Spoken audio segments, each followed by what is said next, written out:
សួស្តីបងប្អូនទាំងអស់គ្នាថ្ងៃនេះមកសរសេរឆ្លើយតបទៅនឹង comment របស់ប្អូនប្រុសអញ្ចឹងគាត់ឲ្យខ្ញុំសរសេរឈ្មោះ Net Ranut ឲ្យគាត់មួយឥឡូវនេះខ្ញុំ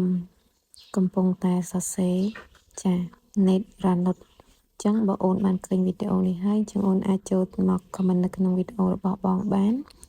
ហើយតកតងជាមួយនឹងការសរសេរអក្សរឆ្លាក់នេះដែរអញ្ចឹងក៏មានបងប្អូនយើងមួយចំនួន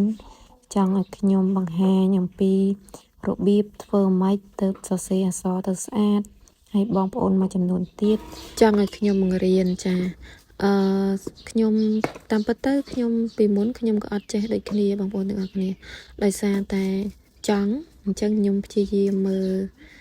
ការឆ្លាក់របស់បងរបស់យើងដែលគាត់បានសរសេរហើយគាត់បានបង្ហោះនៅក្នុងYouTube ឬក៏ Facebook អញ្ចឹងខ្ញុំព្យាយាមមើលការឆ្លាក់របស់គាត់ការបែងកាឡាសិភៅ